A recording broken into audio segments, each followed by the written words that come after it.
Hoje o nosso estudo está aqui no Salmo 139.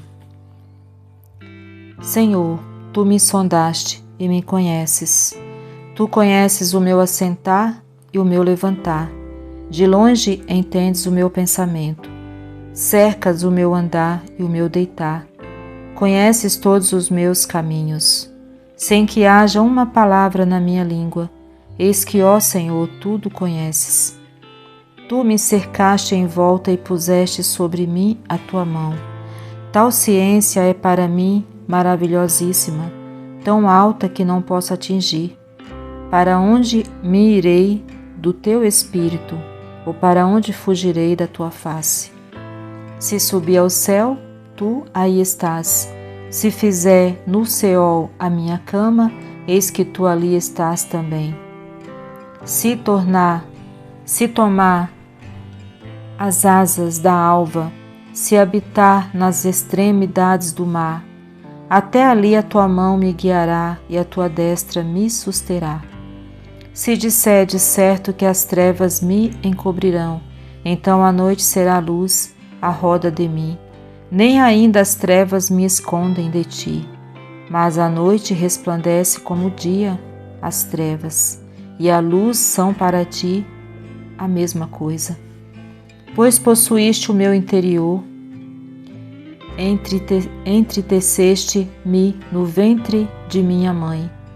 Eu te louvarei porque, de um modo terrível e tão maravilhoso fui formado. Maravilhosas são as tuas obras, e a minha alma o sabe muito bem. Os meus ossos não te foram encobertos. Quando no oculto fui formado e entritecido, como nas profundezas da terra. Os teus olhos viram o meu corpo ainda informe, e no teu livro todas estas coisas foram escritas, as quais iam sendo dia a dia formadas, quando nem ainda uma delas havia. E quão preciosos são para mim, ó Deus, os teus pensamentos! Quão grande é a soma deles! Se os contasse, seriam em maior número do que a areia. Quando acordo, ainda estou contigo. Ó Deus, tu matarás de certo o ímpio. Apartai-vos, portanto, de mim, homens de sangue, pois falam malvadamente contra ti, e os teus inimigos tomam o teu nome em vão. Não aborreço eu, ó Senhor, aqueles que te aborrecem, e não me aflijo por causa dos que se levantam contra ti. Então aqui o salmista mostra para nós, nesses salmos, a onipresença e a onipotência de Deus, né? Ele fala que não tem para onde ir, não tem como se esconder de Deus, que Deus conhece o nosso levantar, o nosso deitar, e que de longe entende o nosso pensamento, né? E fala que Ele nos cerca nosso andar, né? Que não tem como se esconder, ainda que tentemos nos esconder de Deus na escuridão, nas trevas, Deus vai nos enxergar ali, porque tanto faz a luz como as trevas, para Ele é a mesma coisa. Então ele vai falando aqui quando uma criança é formada no ventre da sua mãe, quando Deus está ali tecendo um ser humano dentro do ventre de uma mulher, né? Ele fala que Deus está ali, antes mesmo que aquela criança esteja pronta, Deus já está escrevendo as partes daquela criança no livro dele ali, Deus já sabe tudo, Deus já está nos dando um nome, enfim.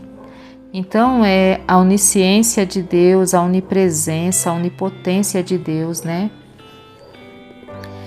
E aqui mostra pra gente, né, essa proteção diária que nós temos, né?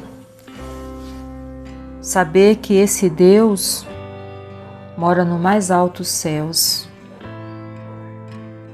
mas que esse Deus não perde o controle de nada que acontece aqui na terra, né? E às vezes muitas pessoas, elas assim, quando acontecem coisas ruins, Essa é uma das coisas que faz as pessoas questionar. Nossa, mas por que Deus não impediu? Ai, mas por que aconteceu isso? Ai, mas por que Deus não fez isso, não fez aquilo? Porque Deus não vai nunca se intrometer, se meter nas escolhas dos homens. Nós somos responsáveis pelo que nós fazemos, né? E antigamente muitas vezes, claro, quando a gente vê alguma situação ruim acontecer, de repente a gente vê um bandido, vai lá, faz o mal para alguém, aí de repente acontece um acidente, o bandido sobrevive e a pessoa que a gente julga ser a pessoa boa morre, acontece alguma coisa ruim com a pessoa, a gente fica assim às vezes até revoltado, né? Mas Deus mostra pra gente na palavra dele que toda vez que eu vejo assim alguma coisa desse tipo, eu me lembro de Abel, né? Que agradava o Senhor em tudo ali, né? Deu uma oferta que o Senhor recebeu.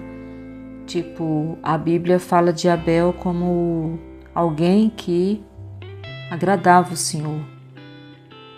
E Abel foi assassinado ali por Caim, que não estava agradando a Deus. Mas fala que o sangue de Abel clamava pela justiça de Deus, né? E em várias passagens assim, depois o nome de Abel é citado, né? Em outras situações, nos livros, né? Na palavra de Deus. Sempre assim, para falar de justiça, da justiça de Deus. E o que a gente vê aí é que mesmo ele sendo uma pessoa boa que agradava a Deus, ele foi assassinado por aquele irmão dele. Mas o que nos dá a entender é que Abel foi morar com Deus. E Caim, ele ficou toda uma vida fugindo de Deus, fugindo, né? Sempre fazendo coisa errada, né? Virou um fugitivo na terra. A Bíblia fala que Deus colocou uma marca nele, que aonde ele chegava, as pessoas ficavam assombradas, assustadas com ele. Então, assim, existem muitos mistérios que nós não conseguimos entender nesse tempo, né? A gente só entende aquilo que é permitido por Deus que a gente entenda. Mas existem muitas coisas que não são reveladas nesse tempo, né? Então, a gente tem que deixar essas coisas, né, para o tempo que for para ser, né? E o importante é a gente saber que Abel agradava a Deus. Então, coisas ruins também acontecem com pessoas boas, né? E a justiça pertence a Deus, a vingança pertence a Deus. O próprio Deus diz na palavra dele que quem se vingasse de Caim, 7 vezes ia se ver com ele, né? Então, a justiça, a vingança, ela pertence a Deus, né? E uma coisa é certa, é melhor morrer agradando a Deus do que morrer numa situação em que você não está agradando a Deus, está desagradando, né? Então, é melhor morrer fazendo bem, né, e ir para Deus, do que morrer fazendo mal e ir para as mãos do inimigo das nossas almas, né? Então é isso. Então, nesses salmos, a gente vê que não tem nada encoberto para Deus, nada escondido, que até quando uma criança está sendo ali, está sendo tecida ali no ventre da mãe, está sendo formada, né? Quando ainda ela nem está pronta, o Senhor já está ali vendo tudo e anotando tudo, né? Aqui ele fala: os teus olhos viram o meu corpo ainda informe, e no teu livro todas essas coisas foram escritas, as quais iam sendo dia a dia formadas, quando nem ainda uma delas havia.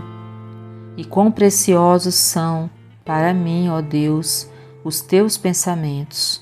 Quão grande é a soma deles. Se os contasse, seria em maior número do que a areia. Quando acordo, ainda estou contigo. Então, assim, esse é o nosso Deus, né? Que tudo vê, tudo sabe, né? E tudo pode, né? Que Deus maravilhoso, né? Não tem outro igual, né? Então, é isso. O Filho de Deus, ele acorda contando com essa proteção e vai dormir contando com essa proteção. E sabe que Deus está no controle e que a vontade dele é boa, perfeita e agradável. E que os pensamentos dele são melhores, os caminhos dele também são melhores, são mais altos, são retos, são perfeitos, né? Então, nós vivemos com essa fé, crendo que Deus está no controle das nossas vidas, né? E é isso. Eu espero que essa mensagem ela te dê tranquilidade. Que quando a gente às vezes fica ansioso por alguma coisa, ou cai numa inconstância, ou fica preocupado em relação ao futuro, em relação a alguma situação na nossa vida, e a gente se depara com uma palavra como essa, a gente sabe que o Pai maior está cuidando de tudo e que o nosso futuro a Ele pertence.